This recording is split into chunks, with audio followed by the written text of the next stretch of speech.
আসসালামু আলাইকুম। আমি সবচেয়ে বেশি সুন্দর হইব যেটা ওইটা হইতেছে, যেহেতু এখানে যারা বিদেশ যাইব বেশিরভাগই বয়স্ক বা মাজুর ব্যক্তি, ওদের জন্য বেটার হইব আমি যদি অফিস থেকে গিয়ে পাসপোর্টটা নিয়ে তারপরে তাদেরকে বাসায় না কমপ্লিট করে দিই, কারণ কাজটা একদম ইজি, কিন্তু পাসপোর্টটাই মনে হয় লাগবে। তারপরে আমি আব্বা আম্মার পাসপোর্টটা প্রিন্ট করাইছি, প্রিন্ট করে আমি ট্রাই করাইতেছি বাসায়।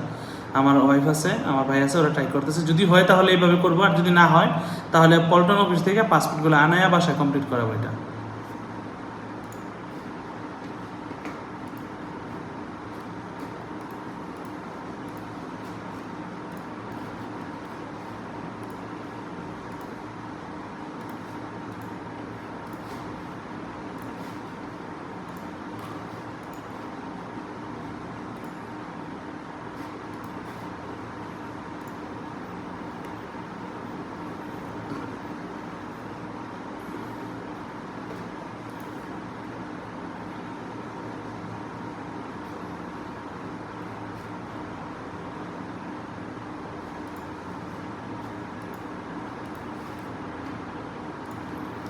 আচ্ছা, এখন একটা বিষয় জানান, যেহেতু আমি শেরপুরে আসছি, আমি এখান থেকে যাইতে যেতে প্রায় 3-4 দিন তো লাগবে। আমি 4 দিন এখানে থাকি আমার কাজগুলো কমপ্লিট করে এর মধ্যে আমি চিন্তা করতেছি বাসা যাওয়ার।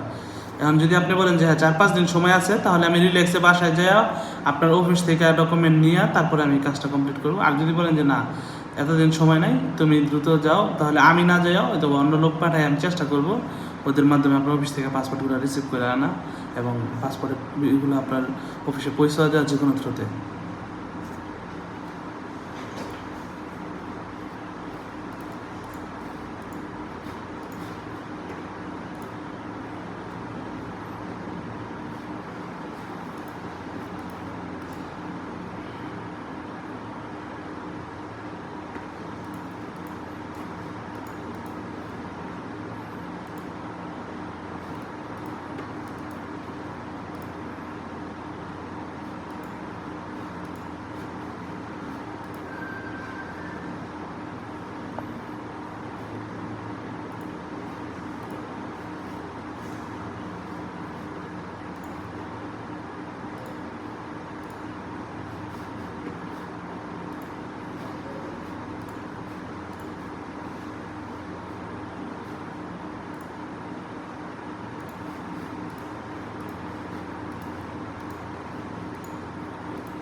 এতগুলোর দায়িত্ব কেটে নিব আমি? আমার হইতেছে আপনারা মারা দিছে, আরেকটা হইতেছে ওই যে চেয়ারম্যান নাকি চেয়ারম্যান যে তরুণ ডাক্তারের পাশ বড় ভাই যে পারভেজ দিছে।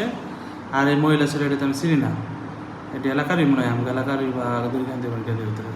এখন বিষয় হইতেছে পাসপোর্ট লাগবে আর কি। হ্যাঁ, যে বায়োমেট্রিকটা কমপ্লিট করতে গেছে এটা পাসপোর্ট ছাড়া হইতো না। এখন হ্যাঁ তো দেশে না, কাজ তো হ্যাঁ বুঝলেন না। হ্যাঁ করতেছে ভাই যদি তুমি পসিবল হয় আমার এটা করে দাও। মানে আমি কইছি আমি তো শেরপুর আছি, আমি পাসপোর্ট তো আপনার দিতে হইব। যদি পাসপোর্ট দিতে পারেন তাহলে আমি জানি তো আমি করে দিতাম পাসপোর্টটা দিলে। কারণ কইতেছে তাহলে অফিস থেকে পাসপোর্ট আনতে হইব, তাহলে অফিস থেকে দেয় তো আমার দ্বারা সম্ভব না। আমি বলছি আপনি কোনো লোক দিয়া অথবা আমি কোনো লোক পাঠাইলে যদি দিয়া দেবো অফিসে, ওইটা হইলে বেটার হবে।